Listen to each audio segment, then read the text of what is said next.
والصلاة والسلام على أشرف الأنبياء والمرسلين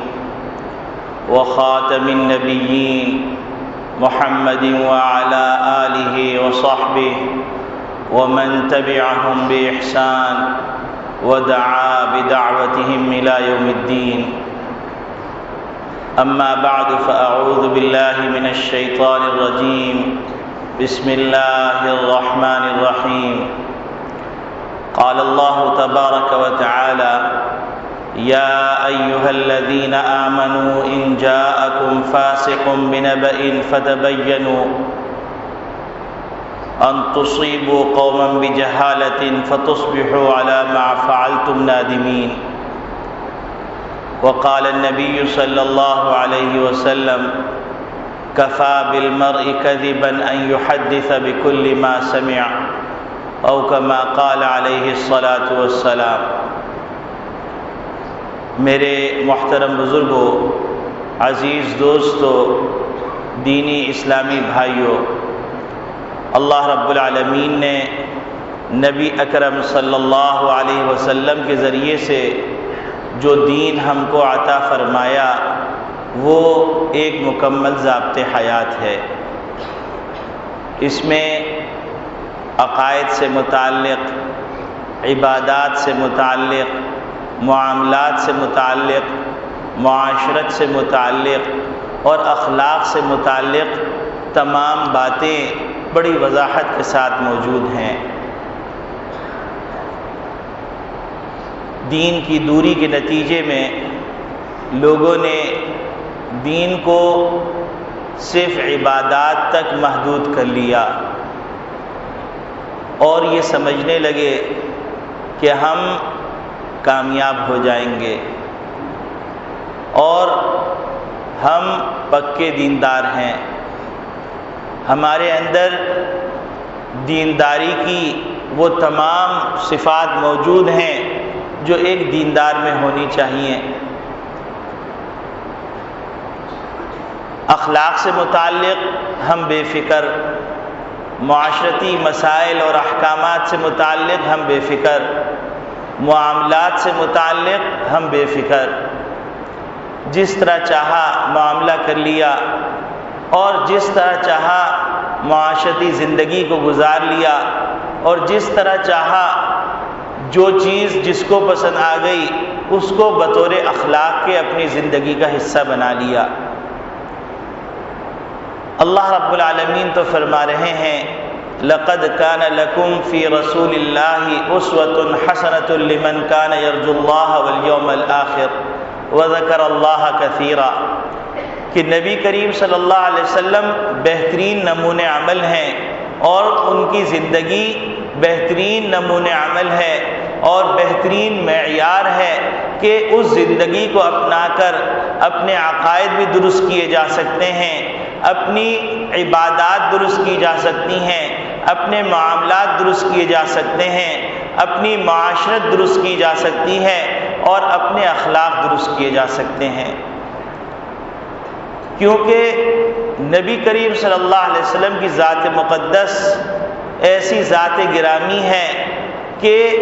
آپ صلی اللہ علیہ وسلم پر ختم نبوت کا تاج رکھ دیا گیا اور نبی کریم صلی اللہ علیہ وسلم کو قیامت تک کے آنے والوں کے لیے پیغمبر قرار دے دیا. یعنی ایسی مکمل شخصیت تشریف لا چکی کہ اس شخصیت کے بعد اور اس کے لائے ہوئے نظام کے بعد کسی اور نظام کی اور کسی اور شخصیت کی ضرورت نہیں ہے. تو نبی کریم صلی اللہ علیہ وسلم نے ہم کو زندگی کے کسی بھی شعبے میں بے یار و مددگار نہیں چھوڑا. نبی کریم صلی اللہ علیہ وسلم نے ہم کو زندگی کے ہر شعبے سے متعلق ہدایات عطا فرمائی. کلام مجید میں بھی وہ ہدایات موجود ہیں. میں نے ابھی جو آپ کے سامنے آیت تلاوت کی، یہ سورہ حجرات کی ایک آیت ہے. اس آیت میں اللہ رب العالمین نے ایک معاشرتی حکم بیان فرمایا ہے اور اس آیت کا شائع نزول جو مفسرین نے لکھا ہے وہ شائع نزول یہ لکھا ہے کہ نبی کریم صلی اللہ علیہ وسلم کی خدمت میں مختلف وفود آیا کرتے تھے، مختلف وفود آ کر نبی کریم صلی اللہ علیہ وسلم کے دستے حق پرست پر اسلام قبول کرتے تھے، تو نبی کریم صلی اللہ علیہ وسلم ان کو مختلف ہدایات دے کر رخصت فرماتے۔ تو اسی طریقے سے حضرت حارث ابن ضرار رضی اللہ تعالیٰ عنہ جو نبی کریم صلی اللہ علیہ وسلم کے سسر بھی ہوتے ہیں، کیونکہ جویریہ بن حارث رضی اللہ تعالیٰ عنہ امہات المومنین میں سے ہیں۔ حارث ابن ضرار رضی اللہ تعالیٰ عنہ نبی کریم صلی اللہ علیہ وسلم کی خدمت میں تشریف لائے، نبی کریم صلی اللہ علیہ وسلم کی دعوت پر ایمان لے آئے۔ نبی کریم صلی اللہ علیہ وسلم نے ان سے فرمایا کہ تم نماز پڑھو اور زکوٰۃ ادا کرو۔ تو حارث ابن ضرار رضی اللہ تعالیٰ عنہ نے عرض کیا، اے اللہ کے رسول، میں اپنے قبیلے والوں کو اور وہاں کے جو سردار ہیں ان کو بھی دعوت دوں گا، اور میں ان سے زکوٰۃ وصول کر کے فلاں تاریخ تک آپ کا انتظار کروں گا، آپ اپنا قاصد بھیج دیجیے گا تاکہ وہ محاصل، وہ زکوٰۃ کی رقم آپ کی خدمت میں بھیجی جا سکے۔ یہ نبی کریم صلی اللہ علیہ وسلم سے گفتگو ہوئی، اور گفتگو ہونے کے بعد حضرت حارث ابن ضرار رضی اللہ تعالیٰ عنہ اپنے قبیلے میں تشریف لے گئے، اور وہاں پر تشریف لے جا کر آپ نے دعوت دی، بہت سارے سرداروں نے آپ کی دعوت کو قبول کیا اور ان سب نے زکوٰۃ ادا کی۔ اب وقت مقررہ جو تاریخ تھی، اس تاریخ کے اندر حارث ابن ضرار رضی اللہ تعالیٰ عنہ اور قبیلے کے لوگ استقبال کے لیے باہر نکلے کہ نبی کریم صلی اللہ علیہ وسلم کے قاصد آنے والے ہیں، تو نبی کریم صلی اللہ علیہ وسلم کے قاصد کا شان استقبال کیا جا سکے۔ تو غزوہ بنی مصطلق سے پہلے، اور بنی مصطلق جو قبیلہ تھا، اس قبیلے کے اندر پہلے زمانے جاہلیت میں ولید ابن عقبہ رضی اللہ تعالیٰ عنہ سے کچھ چپقلشیں تھیں، کچھ ناراضگیاں تھیں، کچھ دشمنیاں تھیں۔ تو ولید ابن عقبہ رضی اللہ تعالیٰ عنہ کو ادھر سے نبی کریم صلی اللہ علیہ وسلم نے قاصد مقرر فرمایا، اور فرمایا کہ تم بنی مصطلق میں جاؤ اور حارث ابن ضرار رضی اللہ تعالیٰ عنہ نے جو زکوٰۃ وصول کی بھی ہے وہ لے کے آ جاؤ۔ ولید ابن عقبہ رضی اللہ تعالیٰ عنہ کے دل میں یہ خیال بھی تھا کہ میری بنی مصطلق والوں سے پرانی دشمنی چل رہی ہے، تو اس پرانی دشمنی میں کہیں ایسا نہ ہو جائے کہ یہ لوگ میری دشمنی کے اندر مجھے نقصان پہنچا دیں۔ اسی گو مگو کی کیفیت میں نبی کریم صلی اللہ علیہ وسلم کا حکم سن کر روانہ ہوئے۔ راستے میں کسی نے اطلاع دی کہ تم کہاں جا رہے ہو، وہاں تو بنی مصطلق والے تم کو مارنے کے در پہ ہیں۔ تو ولید ابن عقبہ رضی اللہ تعالیٰ عنہ وہیں سے واپس تشریف لے آئے، اور نبی کریم صلی اللہ علیہ وسلم کو جا کر اطلاع دی کہ اے اللہ کے رسول، وہ لوگ بغاوت کر چکے ہیں، اور بغاوت کر لینے کے نتیجے کے اندر مجھے مارنے کے در پہ تھے۔ نبی کریم صلی اللہ علیہ وسلم کو جب یہ اطلاع ملی تو آپ صلی اللہ علیہ وسلم کو بڑا دکھ ہوا۔ آپ صلی اللہ علیہ وسلم نے ایک لشکر تیار کیا اور اس کا سربراہ، اس کا جنرل مقرر کیا حضرت خالد بن ولید رضی اللہ تعالیٰ عنہ کو۔ حضرت خالد بن ولید رضی اللہ تعالیٰ عنہ لشکر جرار لے کے روانہ ہوئے، اور ادھر سے بنی مصطلق والے استقبال کے لیے نکلے ہوئے تھے، دونوں کا آمنا سامنا ہوا۔ تو حضرت خالد بن ولید رضی اللہ تعالیٰ عنہ نے جب دیکھا کہ یہ لوگ آئے ہوئے ہیں تو انہوں نے دریافت کیا کہ آپ یہ لشکر لے کے کیوں آئے ہیں؟ تو انہوں نے جب سارا واقعہ سنایا تو انہوں نے کہا کہ ایسی کوئی بات نہیں تھی، ہم تو استقبال کے لیے نکلے تھے اور کسی نے یہ غلط اطلاع دی۔ بہرحال یہ معاملہ اطلاعات کے تبادلے کے بعد رفع دفع ہو گیا۔ نبی کریم صلی اللہ علیہ وسلم کی خدمت میں جا کے سارا واقعہ بیان کیا گیا، تو اس کے اوپر یہ آیت نازل ہوئی کہ یا ایھا الذین آمنوا ان جاءکم فاسق بنبأ فتبینوا، اے ایمان والو، جب کوئی گناہگار شخص تم کو کسی بات کی اطلاع دے تو تم ذرا ہوشیاری سے کام لو اور تحقیق حال کرو، افواہیں نہ پھیلاؤ اور نہ ہی افواہوں کے اوپر کان دھرو جب تک کہ تم کو اطمینان نہ ہو جائے۔ کیوں؟ اگر تم اس طرح نہیں کرو گے، افواہوں پہ کان دھرنے لگو گے، تو بعض ایسی حرکات کا تم سے صدور ہو جائے گا کہ جس کے نتیجے میں لا علمی میں کسی کو تمہاری ذریعے سے تکلیف پہنچ جائے گی، اور بعد میں تم ندامت اور شرمندگی کرو گے، لیکن اس ندامت اور شرمندگی کے ذریعے سے تم اس نقصان کا مداوع نہیں کر سکتے۔ یہ تو قرآن کریم کی اس آیت کا شأن نزول اور اس آیت کا مفہوم تھا۔ اب اس آیت کے اندر ہم کو ایک معاشرتی حکم سکھلایا گیا، اور وہ معاشرتی حکم کیا سکھلایا گیا؟ وہ معاشرتی حکم یہ سکھلایا گیا کہ مسلمان کی شان نہیں ہے کہ وہ جھوٹی افواہیں پھیلائے۔ اب ہم اس آیت کو سامنے رکھیں، اور سامنے رکھنے کے بعد موجودہ حالات کے اندر ہم اپنا محاسبہ کریں، تو ہم کو نظر آئے گا کہ ہم نے قرآن کی اس آیت کو پس پش ڈال دیا، اور جرمنی کا جو سیاسی ایک فلسفی ہے، اس فلسفی کے فلسفے پہ پوری انسانیت چل نکلی۔ اس فلسفی نے یہ کہا تھا کہ تم اپنے دشمن کے خلاف اتنا جھوٹ بولو کہ شک ہونے لگے کہ یہ یقین ہے، کہ یہ حق ہے، یہ سچ ہے۔ تو اس وقت میڈیا جتنا بھی دنیا کے اندر کام کر رہا ہے، وہ جرمنی کے اس سیاسی فلسفی کے فلسفے کے اوپر کام کر رہا ہے کہ کوئی بھی بات غلط نشر کر دی گئی، اور اس کے بعد اس کے اوپر تبصرے بھی ہو رہے ہیں، تجزیے بھی ہو رہے ہیں، اور رائے بھی قائم ہو رہی ہے، اور فتنہ فساد بھی کیا جا رہا ہے، اور مختلف قسم کی باتیں بھی گھڑی جا رہی ہیں۔ پھر ان باتوں کا حصہ عام معاشرے کے افراد بنتے چلے جا رہے ہیں، اور اس عام افراد اس پروپیگنڈے کا جب حصہ بن رہے ہیں، تو اس کے نتیجے کے اندر ایک غیر یقینی فضا وجود میں آ رہی ہے۔ تو اللہ رب العالمین نے جب اتنی صراحت کے ساتھ ہم کو یہ معاشرتی حکم بیان کر دیا، تو ہم اس جرمنی کے فلسفے کے اوپر کیوں چل رہے ہیں، اور ہم اسلام کی اتنی روشن ہدایات کو چھوڑ کر کسی اور راستے پہ کیوں چل رہے ہیں؟ اب آپ سوچئے کہ ایک موقع پر ایک صاحب کو نبی کریم صلی اللہ علیہ وسلم کے زمانے میں جہاد کا وقت تھا، اور جہاد میں ایک صاحب کو پکڑا گیا تو انہوں نے کلمہ پڑھ لیا۔ جب کلمہ پڑھا تو پھر بھی انہوں نے اس کو قتل کر دیا، جو اس وقت کے کمانڈر تھے۔ تو نبی کریم صلی اللہ علیہ وسلم کی خدمت میں جب یہ بات آئی تو نبی کریم صلی اللہ علیہ وسلم نے سے پوچھا کہ تم نے ایسا کیوں کیا؟ تو کہنے لگے کہ اللہ کے رسول وہ خوف سے کلمہ پڑھ رہا تھا۔ تو نبی کریم صلی اللہ علیہ وسلم نے ارشاد فرمایا ہلا شققت قلبہ، تم نے اس کا کلیجہ چاک کر کے کیوں نہیں دیکھا کہ اس میں کیا تھا؟ ہم ظاہر کے مکلف ہیں، باقی باطن کے معاملات تو اللہ کے حوالے ہیں۔ تو اسی طریقے سے جب ہمارے پاس اتنی واضح ہدایات موجود ہوں، اور ہمارا پورا میڈیا، ہمارا پورا ذرائع ابلاغ، ہماری ساری محنتیں اس کے اوپر صرف ہو رہی ہوں کہ کسی طریقے سے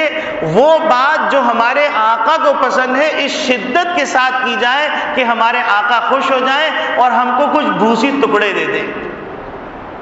موجودہ زمانے کے اندر ایک طویل عرصہ ہو گیا یہ پروپیگنڈا کیا جا رہا ہے کہ مدارس دہشت گردی پھیلا رہے ہیں، مدارس کے اندر دہشت گرد پیدا ہو رہے ہیں،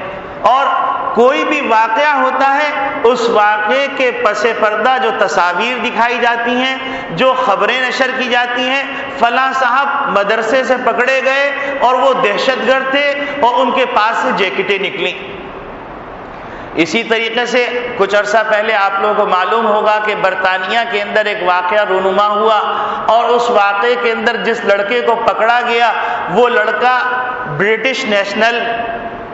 بائی برتھ برٹش، اور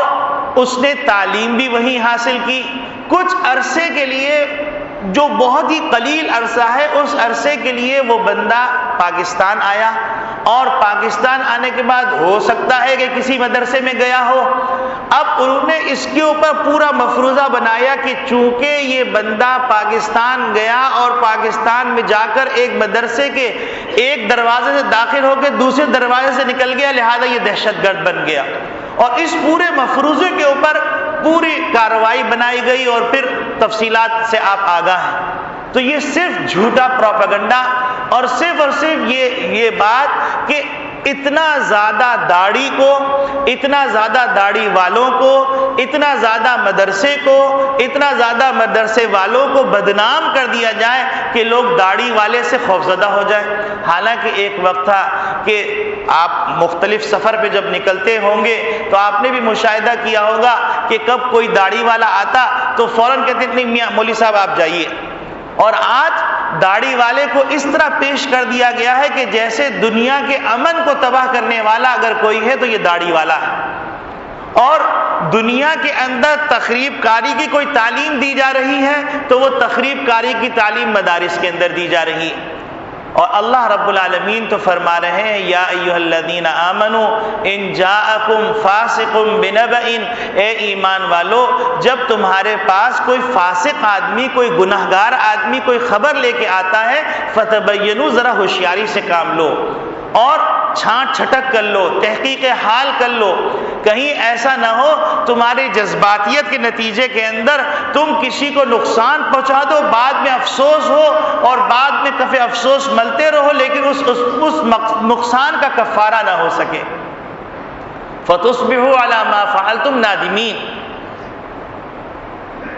تو میرے عزیز دوستو بھائیو، ہم کو ایک معاشرتی حکم سکھلایا جا رہا ہے، ایک معاشرتی حکم بتلایا جا رہا ہے اور اس کو دین کا حصہ قرار دیا جا رہا ہے کہ جھوٹا پروپیگنڈا کرنا اسلام میں پسندیدہ نہیں ہے، اور جھوٹ کے ذریعے سے پیسہ کمانا یا جھوٹ کے ذریعے سے اپنی روزی کا انتظام کرنا۔ اب آپ دیکھ لیجئے، اگر کوئی آدمی کالم نگاری کر رہا ہے، تجزیہ نگاری کر رہا ہے، رپورٹ بنا رہا ہے اور اس کا قلم پورا جھوٹ کے اوپر ملوث ہے تو اس کے ذریعے سے جو رقم حاصل کر رہا ہے وہ در حقیقت آگ کے انگارے ہیں، اور وہ انگارے اپنے پیٹ کے اندر، اپنی اولاد کی پیٹ کے اندر ڈال رہا ہے تو اس سے کیسی اولاد وجود میں آئے گی، کیسے افراد وجود میں آئیں گے۔ دیکھنے کے اندر بہت ہی معزز پیشہ صحافت، دیکھنے کے اندر بہت ہی معزز پیشہ ہے، اور ذرائع ابلاغ کے اندر اپنے آپ کو وابستہ کرنا، لیکن اگر یہ ذرائع ابلاغ حق کی پرچار کر رہے ہیں تو یقیناً قابل مبارکباد ہیں، لیکن اگر یہ ذرائع ابلاغ حق کی پرچار نہیں کر رہے بلکہ یہ اللہ کی نافرمانی کے پرچار کر رہے ہیں اور اللہ والوں کی بغاوت کا پرچار کر رہے ہیں، اللہ والوں کو بدنام کرنے کا پرچار کر رہے ہیں، تو یہ سب کے سب کفر کا ارتکاب کر رہے ہیں اور ان کو تجدید ایمان کرنا چاہیے، کیونکہ نبی کریم صلی اللہ علیہ وسلم فرماتے ہیں کفا بالمرء کذبا ان یحدث بکل ما سمع، ایک آدمی کے جھوٹا ہونے کے لیے کافی ہے کہ جو سنے اس کو نقل کر دے۔ تو میرے عزیز دوستو بھائیو، میرے بزرگوں، اللہ رب العالمین کا یہ جو حکم ہے کہ یا ایھا الذین آمنوا ان جاءکم فاسق بنبأ فتبینوا، اے ایمان والو جب تمہیں کوئی گناہگار شخص اطلاع دے کسی بات کی تو اس پہ آنکھ بن کر کے بھروسہ مت کر لو۔ اور پھر ایک عقل مندی کی بات سوچئے، ذرا سا اگر ٹھنڈے دل سے سوچیں گے تو آپ کو نظر آئے گا کہ ہمارے معاشرے کے اندر وائٹ کالر کرائم جو ہیں، اس کرائم پہ نظر ڈالیے تو آپ کو کسی بھی مدرسے کا فرد نظر نہیں آئے گا کہ وہ اس کرائم میں ملوث ہو۔ ہاں اتنا ضرور ہے کہ کوئی آکسفورڈ کا پڑھا ہوا ہوگا، کوئی واشنگٹن سے پڑھ کے آیا ہوگا، کوئی اور دیگر یونیورسٹیوں سے پڑھ کے آیا ہوگا، اور وہ ملک کے تمام دولتوں کو نقصان پہنچانا، تمام معدنیات کے غلط سودے کرنا،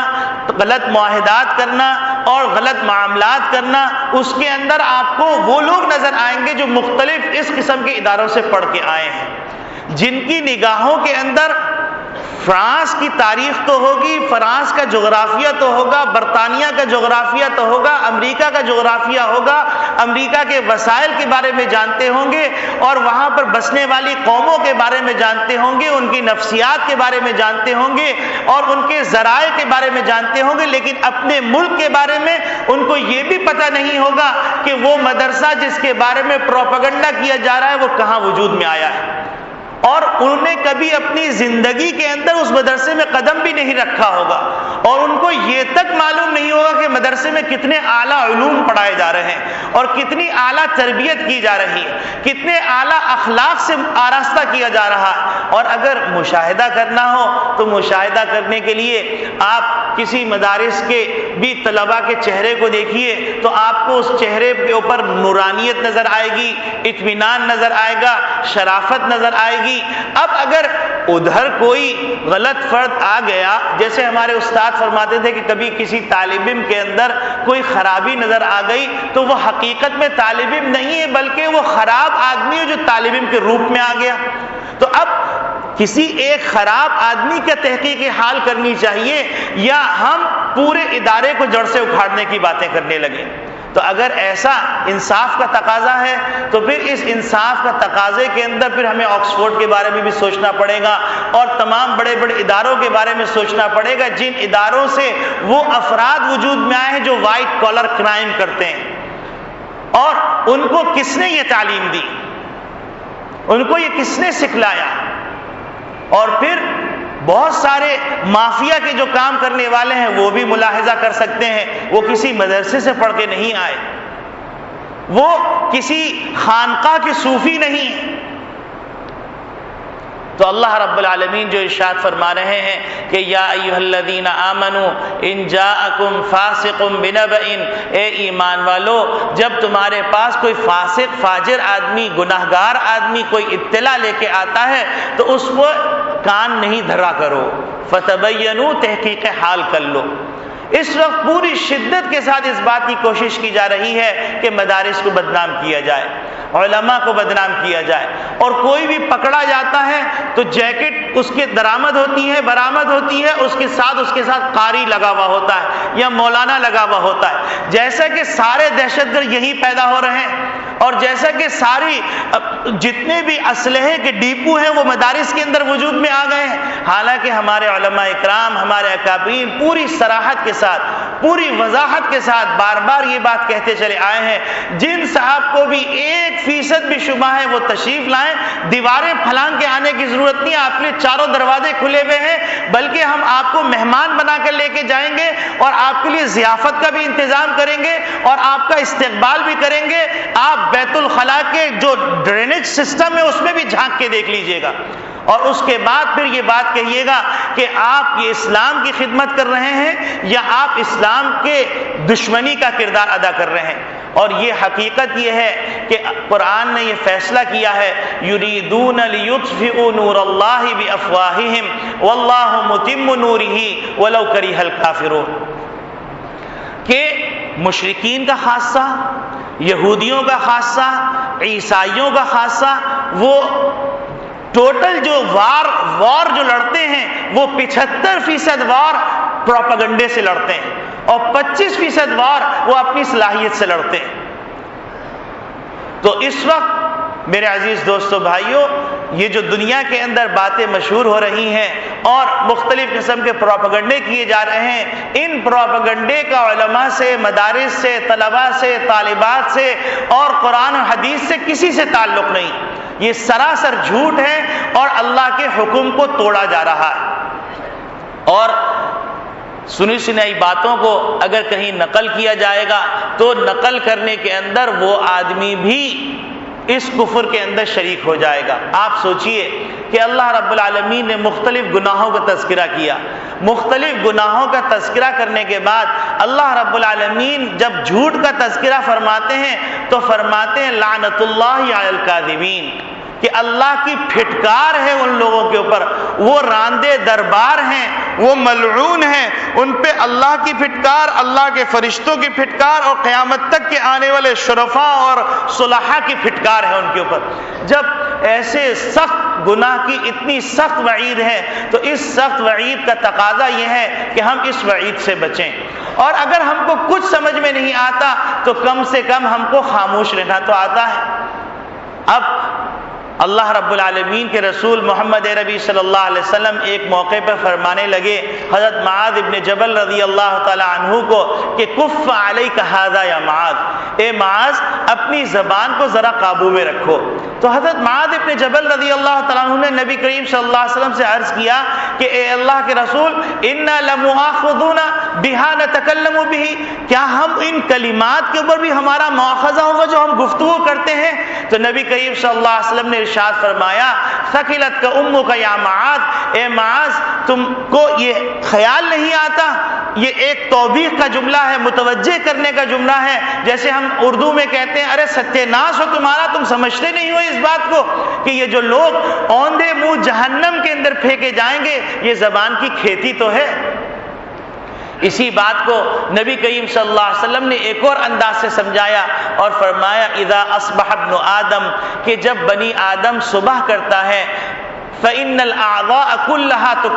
تكفر اللسان، کہ تمام اعضاء زبان کے سامنے عاجزی کرتے ہیں، فتقول اور کہتے ہیں کہ اتق اللہ فینا، کہ اے زبان تم ہمارے معاملے میں اللہ سے ڈرتی رہو، ان استقمت استقمنا، اگر تم صحیح رہی تو ہم صحیح رہیں گے، اور اگر تم میں کہیں کجی پیدا ہو گئی تو پھر ہمارے بربادی کے فیصلے ہوں گے۔ تو میرے عزیز دوستو بھائیو، یہ زبان اللہ رب العالمین کی جہاں بڑی نعمت ہے تو وہاں پر جتنی بڑی نعمت ہوتی ہے اتنی بڑی اس کی باس پرس ہوتی ہے، اتنی بڑی اس کی ذمہ داری ہوتی ہے، اور جو آدمی جتنے بڑے منصب پر بیٹھا ہوتا ہے اتنی بڑے منصب پر بیٹھنے والے کی اتنی زیادہ ذمہ داری ہوتی ہے، اتنی زیادہ اس کی باس پرس ہوگی، اتنی زیادہ اس سے سوالات کیے جائیں گے۔ کل حشر کے دن اگر اللہ رب العالمین نے بھرے مجمع کے اندر یہ سوال کر لیا تمام ذرائع ابلاغ والوں سے، تمام میڈیا کے افراد سے اور تمام صحافت سے وابستہ لوگوں سے کہ تم جو یہ قلم چلاتے تھے اور یہ تم رپورٹیں لکھتے تھے اور جو تم یہ تصویر کشی کرتے تھے اس میں صداقت کتنی تھی، اور اگر صداقت نہیں ہے تو تم اس صداقت کو یا تو دلیل سے ثابت کرو یا پھر سزا بھگتنے کے لیے تیار ہو جاؤ۔ تو بتلائیے کیا اس وقت کے اے سی کے کمرے اور اس وقت کے بھرے ہوئے ڈالروں کے بیگ یہ وہاں پر کام آ سکیں گے؟ کیا اس وقت کے آپ کی چرب زبانی اور اس وقت کی آپ کی بہترین تبصرہ نگاری اور کالم نویسی یہ آپ کے کام آ سکے گی؟ تو میرے عزیز دوستو بھائیو، یہ ضرورت اس بات کی ہے کہ ہم اپنی امت کی صحیح تصویر کشی کریں، اور وہ افراد جو نہایت خلوص سے، نہایت للہیت سے اور نہایت مجاہدے کے ساتھ قرآن اور حدیث کا علم، جو ہمارے دنیا کے لیے بھی ضروری، جو ہماری آخرت کے لیے بھی ضروری، جو ہمارے حشر اور محشر کے لیے بھی ضروری اور جو ہماری جنت کے لیے بھی ضروری، یہ کوئی ایسا گرا پڑا علم نہیں ہے۔ قرآن یہ اللہ کا کلام ہے اور اللہ رب العالمین اس کائنات کے خالق ہیں، تو اس کائنات کے خالق، تو جب کائنات کے خالق ہوئے تو یقیناً اس کے اندر کائنات میں معدنیات بھی ہیں، کائنات کے اندر بہت سارے اللہ کے عجیب عجائب قدرت بھی ہیں، تو یہ تمام باتوں کے خالق و مالک، اس مالک کے کلام کے اندر تمام ہدایات موجود ہیں۔ تو مدارس کے اندر جو علوم پڑھائے جاتے ہیں اس میں ایک کلام مجید ہے، اور پھر کلام مجید کے جو معاونین ہیں، کلام مجید کی جو تشریح کرنے والی چیزیں ہیں وہ علوم پڑھائے جاتے ہیں۔ تو شاہی علم، شاہی فرامین جو خالق کائنات کی طرف سے آیا ہے، وہ قرآن جس کے بارے میں نبی اکرم صلی اللہ علیہ وسلم نے قرآن کریم میں ارشاد فرمایا، قرآن کریم میں اللہ رب العالمین کا ارشاد ہے لو انزلنا هذا القرآن على جبل لرأيته خاشعا متصدعا من خشیت اللہ، کہ اگر یہ کلام مجید ہم پہاڑ پہ نازل کرتے تو پہاڑ اس کی اللہ کی خوف و خشیت سے ریزہ ریزہ ہو جاتا۔ یہ کلام مجید جو اللہ رب العالمین نے محمد عربی صلی اللہ علیہ وسلم کے سینے پہ نازل فرمایا، اور وہ کلام مجید جس کے بارے میں اللہ رب العالمین نے فرمایا انا نحن نزلنا الذکر وانا له لحافظون، اس کلام مجید کو ہم نے نازل کیا ہے، ہم ہی اس کی حفاظت کریں گے۔ تو اس حفاظت کے جو ذریعہ ہیں یہ مدارس ہیں، تو جب اللہ کلام کا محافظ ہے تو اللہ ان مدارس کا بھی محافظ ہے، ان کلام کے پڑھنے والوں کا بھی محافظ ہے، اس کلام کی جو تشریحات ہیں احادیث کی صورت میں، تفسیر کی صورت میں اور دستور حیات فقہ کی صورت میں، ان تمام چیزوں کا بھی اللہ محافظ ہے۔ اور دنیا نے ایک دفعہ نہیں بارہا مشاہدہ کیا ہے، اور دنیا مشاہدہ کر رہی ہے پھر بھی باز نہیں آ رہی،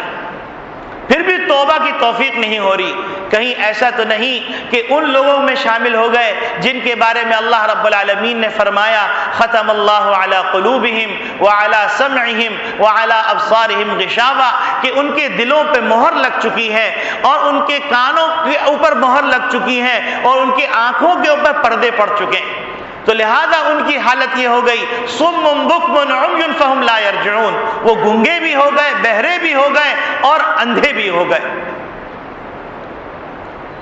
ورنہ تاریخ کے اندر ایسے عجیب غریب واقعات ملتے ہیں اور قریب زمانے کے بر صغیر کی تاریخ میں ملتے ہیں کہ ایک زمانہ ایسا آیا کہ جس زمانے کے اندر اس بات کی کوشش کی گئی کہ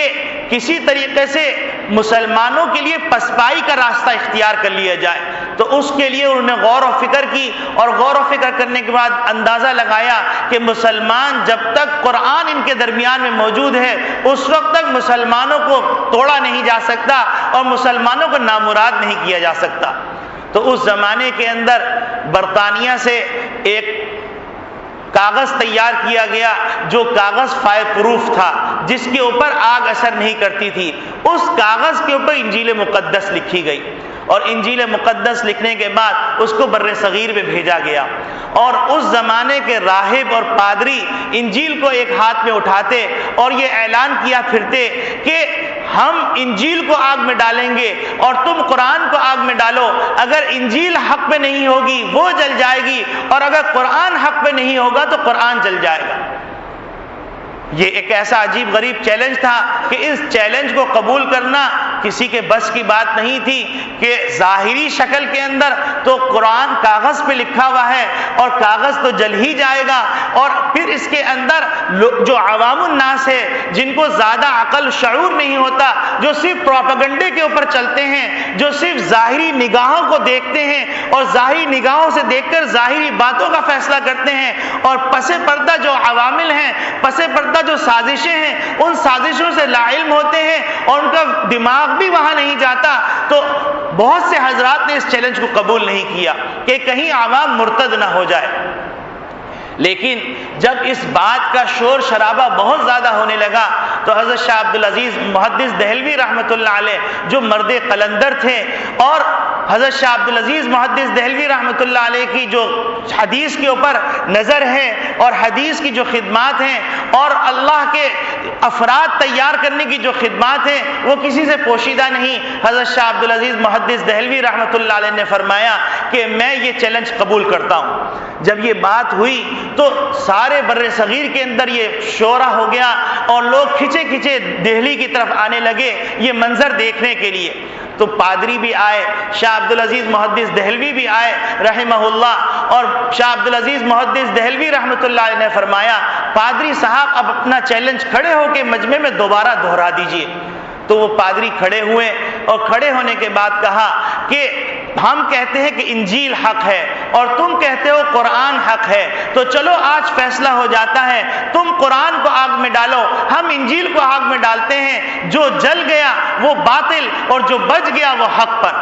تو حضرت شاہ عبدالعزیز محدث دہلوی رحمۃ اللہ علیہ کھڑے ہوئے، اور کھڑے ہونے کے بعد حضرت شاہ عبدالعزیز محدث دہلوی رحمۃ اللہ علیہ نے فرمایا پادری صاحب مسلمان لوگ ذرا جذباتی واقع ہوئے ہیں، ہم یہ گوارا نہیں کر سکتے کہ ہمارا کلام مجید تو آگ میں جلے اور ہم باہر بیٹھے رہیں۔ میں کلام مجید کو اپنے سینے پہ رکھتا ہوں، آپ انجیل کو اپنے سینے میں رکھیے، آپ آگ میں کودیے، میں بھی آگ میں کودتا ہوں، اگر آپ حق میں ہوئے، آپ کی انجیل حق میں ہوئے تو آپ نہیں جلیں گے، اور اگر میں حق میں ہوا اور میرا کلام حق میں ہوا تو میں نہیں جلوں گا۔ تو یہ جب بات کی تو ظاہر سی بات ہے وہ پادری صاحب تو فائر پروف نہیں تھے، ان کو تو آگ اثر کر سکتی تھی، تو وہ دم دبا کے بھاگے، تو کمزور ایمان والوں کے بھی ایمان مضبوط ہو گئے۔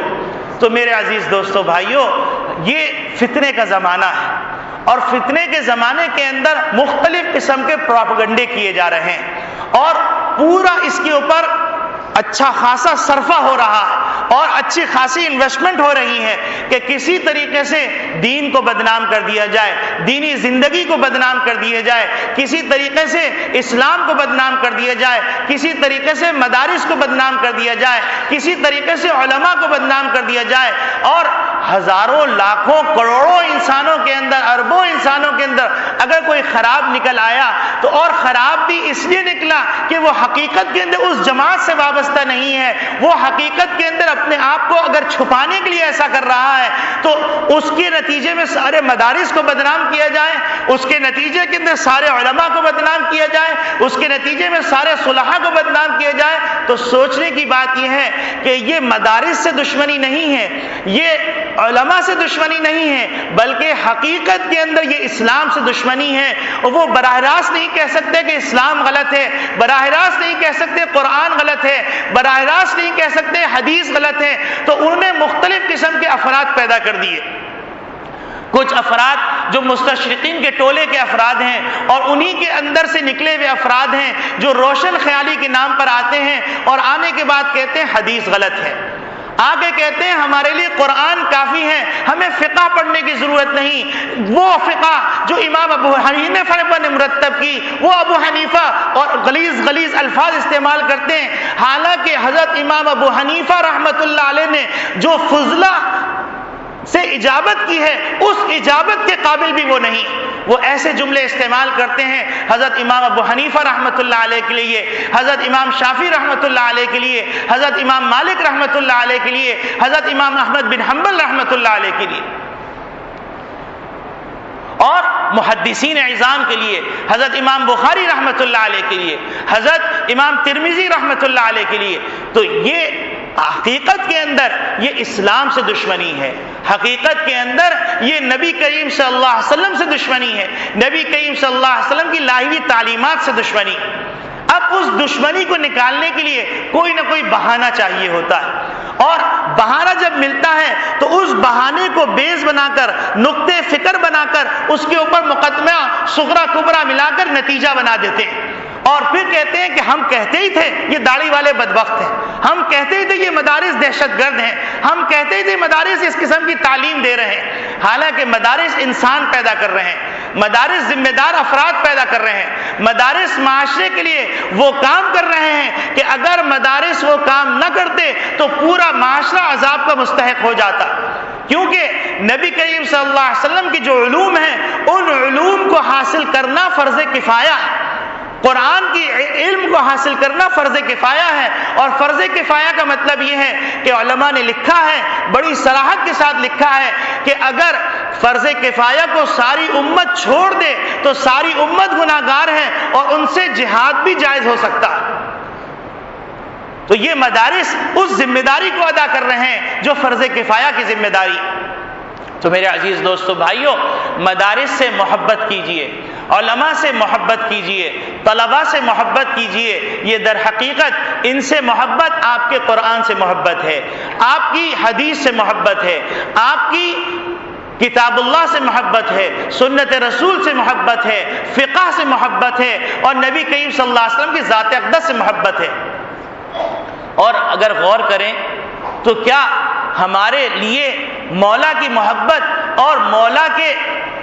غلاموں کی محبت اتنی حقیر ہو گئی، اتنی حقیر ہو گئی کہ ایک آدمی اگر لیلا پہ فریفتہ ہو جاتا ہے تو وہ اس کے در و دیوار کے چکر لگاتا ہے، اس کی کھنڈرات کے چکر لگاتا ہے، اور پکار پکار کے کہتا ہے وَلَقَدْ أَمُرُّ عَلَى الدِّيَارِ دِيَارِ لَيْلَا أُقَبِّلُ ذَا الْجِدَارَ وَذَا الْجِدَارَ، کہ میں نے لیلا کے کھنڈرات پہ چکر لگایا اور میں نے کبھی اس دیوار کو بوسہ دیا، کبھی اس دیوار کو بوسہ دیا۔ وَمَا حُبُّ الدِّيَارِ شَغَفْنَ قلبی، یہ میری محبت کوئی در و دیوار سے نہیں ہے، ولیکن حب من سکن الدیار، مجھے تو محبت ہے اس میں رہنے والوں کی۔ تو میرے عزیز دوستو بھائیوں، اگر آپ قرآن سے محبت کرتے ہیں، اگر آپ اللہ سے محبت کرتے ہیں، آپ اگر رسول اللہ سے محبت کرتے ہیں، اگر آپ اسلام سے محبت کرتے ہیں، تو اس کا تقاضا یہ ہے کہ اس سے وابستہ جتنے لوگ ہیں ان سے محبت کیجیے۔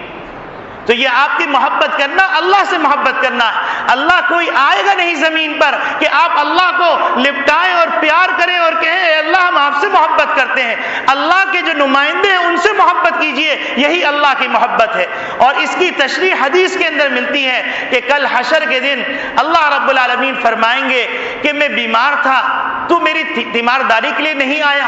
میں فقیر تھا تو مجھے دینے کے لیے نہیں آیا۔ تو بندہ کہے گا اے پروردگار عالم تو بہت ہی غنی ہے، مستغنی ہے، تو دوسروں کو دینے والا ہے، تو کب محتاج ہوا اور کب تو مانگنے کے لیے آیا؟ تو اللہ رب العالمین فرمائیں گے کہ میرا بندہ آیا تھا مانگنے کے لیے اور تم نے اس کو نہیں دیا، اگر تم دے دیتے تو اس کے ہاتھ میں میرا ہاتھ پاتے۔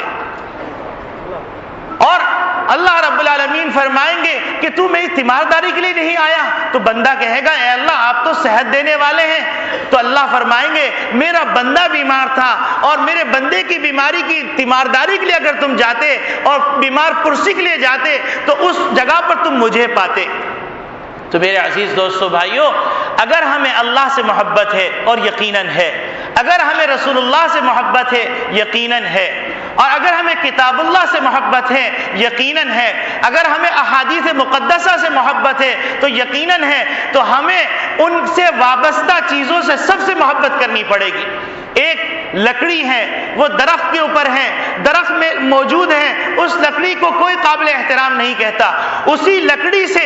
بیت اللہ کا دروازہ بن جاتا ہے تو وہ لکڑی قابل احترام بن جاتی ہے اور اس کو چوما جاتا ہے، اس سے محبت کی جاتی ہے۔ ایک لکڑی ہے روڈ پہ پڑی ہوئی ہے، لیکن اسی لکڑی سے تراش کر آپ نے قرآن کریم کی رحل بنا دی، وہ رحل قابل احترام ہے اور حکم یہ ہے اس رحل کو آپ اوپر رکھیے، زمین پر گرتا ہوا نہ رکھیے۔ ایک گتا ہے، اس گتے کو آپ دیکھیے تو جس مرحلے سے جس پروسیجر سے گزرتا ہے اس پروسیجر کو دیکھیے تو آپ کو نظر آئے گا کہ گتا عجیب غلیظ پروسیجر سے گزرتا، لیکن جب گتا بن گیا، گتا بن کر قرآن کریم کی جلد کا حصہ بن گیا تو اب وہ گتا قابل احترام ہو گیا۔ اب اگر کوئی آدمی کہے کہ یہ گتا میں اکھاڑ کے پھینک دوں گا، اس سے کہا جائے گا یہ بے ادبی نہ کرو، اور اگر کوئی مسلمان دیکھ لے گا ہو سکتا ہے اس کی پٹائی کر دے کہ یہ قرآن کی بے حرمتی کر رہا۔ تو اسی طریقے سے ذرا سا ہم اپنا کامن سینس استعمال کریں اور کامن سینس استعمال کر کے اپنے بنیادی شعور کو استعمال کر کے دیکھیں اور یہ فیصلہ کریں کہ ہم علماء سے محبت کر رہے ہیں یا علماء سے بغاوت کر رہے ہیں، ہم علماء کی قدر کر رہے ہیں یا علماء کی ناقدری کر رہے ہیں۔ اور یاد رکھیے یہ علماء انبیاء کے وارث ہیں، یاد رکھیے یہ مدارس انبیاء کی وراثت تقسیم کر رہے ہیں۔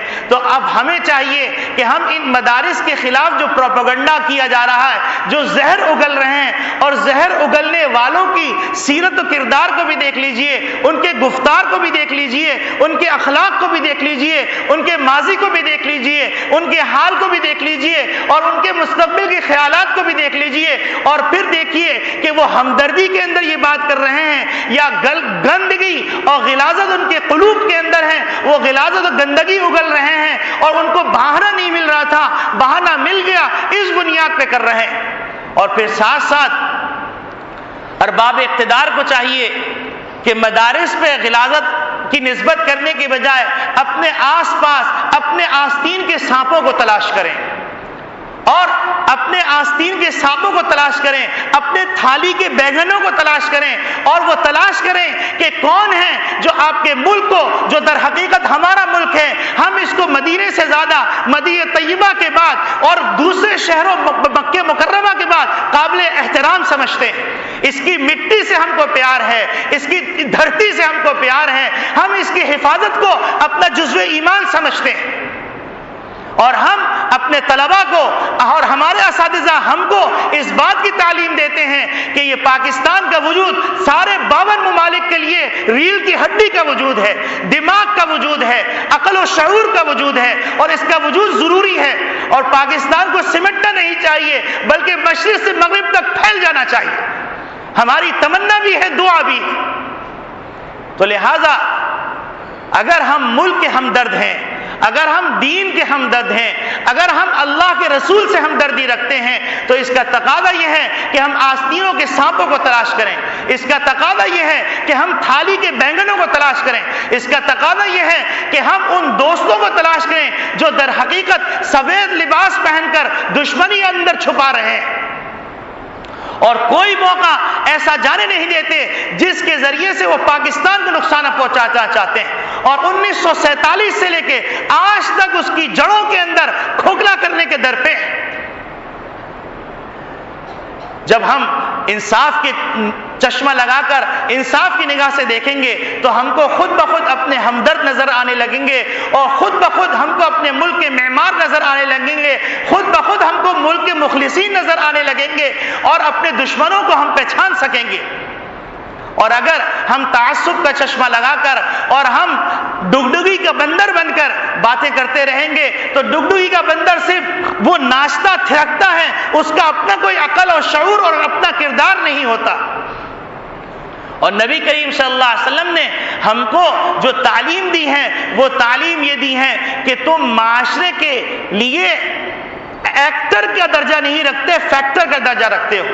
تم معاشرے کے اندر کردار ادا کرنے کا درجہ رکھتے ہو، تم معاشرے کی رہنمائی کرنے کا درجہ رکھتے ہو، تم معاشرے سے غمخواری کرنے کا درجہ رکھتے ہو۔ تو جب نبی کریم صلی اللہ علیہ وسلم کی احادیث ہم پڑھیں اور قرآن ہم پڑھیں اور ہم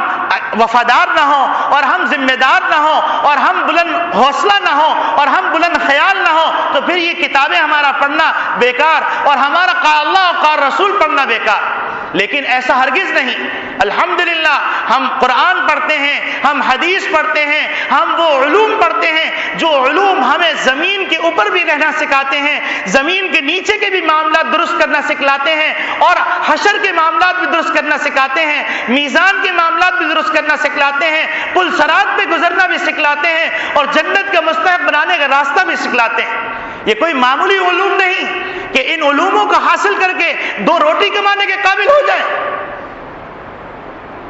اگر ایسا ہوتا تو وہ علماء جو گاؤں گوٹھوں کے اندر 1500 روپے کے اوپر دین کا پرچار کر رہے ہیں، دین کی خدمت کر رہے ہیں، گھروں میں فاقے کر رہے ہیں، وہ کون سی طاقت ہے جو ان کو اس کام پہ مجبور کر رہی؟ کیا ان کو حرص ہے؟ کیا ان کو لالچ ہے؟ کیا ان کو عہدہ چاہیے؟ کیا ان کو منصب چاہیے؟ ان کے اندر وہ محبت ہے جو محمد عربی صلی اللہ علیہ وسلم نے صحابہ میں منتقل کی، صحابہ نے تابعین میں منتقل کی، تابعین نے تبع تابعین میں منتقل کی، تبع تابعین نے ائمۃ المجتہدین میں منتقل کی، اور اس طرح یہ سلسلہ درجہ بدرجہ آج تک پہنچا ہے۔ یہ وہ محبت الہی ہے، وہ محبت کتاب اللہ ہے، وہ محبت دین ہے، وہ حمیت ایمانی ہے، وہ غیرت ایمانی ہے جو ان کو اس بات پر تو آمادہ کر لیتی ہیں کہ وہ بھوسی ٹکڑے کھا کے اپنا وقت گزاریں لیکن دین کو فروخت نہیں کر سکتے، اپنے ملک کا سودا نہیں کر سکتے، اپنے ملک سے غداری نہیں کر سکتے، اپنے ملک سے بے وفائی نہیں کر سکتے، اپنے ملک کے اندر بدامنی نہیں پھیلا سکتے، ناحق جانوں کا خون نہیں بہا سکتے۔ وہ حدیث پڑھتے ہیں کہ نبی کریم صلی اللہ علیہ وسلم نے حجۃ الوداع کے موقع پہ فرمایا کہ آج کا دن، آج کے مکان، آج کا مہینہ جتنا محترم ہے اس طرح ایک مسلمان کی، ایک انسان کی جان، مال، عزت، آبرو محترم ہے۔ تو کوئی بھی مدارس والے، کوئی بھی دین کی تعلیم حاصل کرنے والے یہ غلط کام نہیں کر سکتے، اور نہ ان کا اس سے کوئی تعلق ہے، نہ وہ ان سے ہمدردی رکھتے ہیں۔ سوچنے کی بات ہے، ٹھنڈے دل سے سوچنے کی بات ہے، اور یہاں پر بہت سارے حلقے کے لوگ آتے ہیں، وہ ٹھنڈے دل سے سوچیں، اور اگر کسی میڈیا کے ذمہ دار آئے ہیں وہ بھی اپنی ذمہ داری کو سمجھیں اور ان منحوس چہروں کو واضح کریں جو منحوس چہرے حقیقت کے اندر وہ کٹ پتلیاں ہیں، حقیقت کے اندر وہ زرخرید غلام ہیں جو کسی کے لیے نہیں اپنے پیٹ کے لیے کام کر رہے ہیں، جن کو دو روٹیاں مل جائیں وہ سکون سے بھونکنا بند کر دیتے ہیں، اور دو روٹی نہ ملے تو بھونکنا شروع کر دیتے ہیں۔ ان افراد کو تلاش کریں، اپنے آستین کے سانپوں کو تلاش کریں اور تھالی کے بینگنوں کو تلاش کریں، اپنے سرحد کے آر پار جو مختلف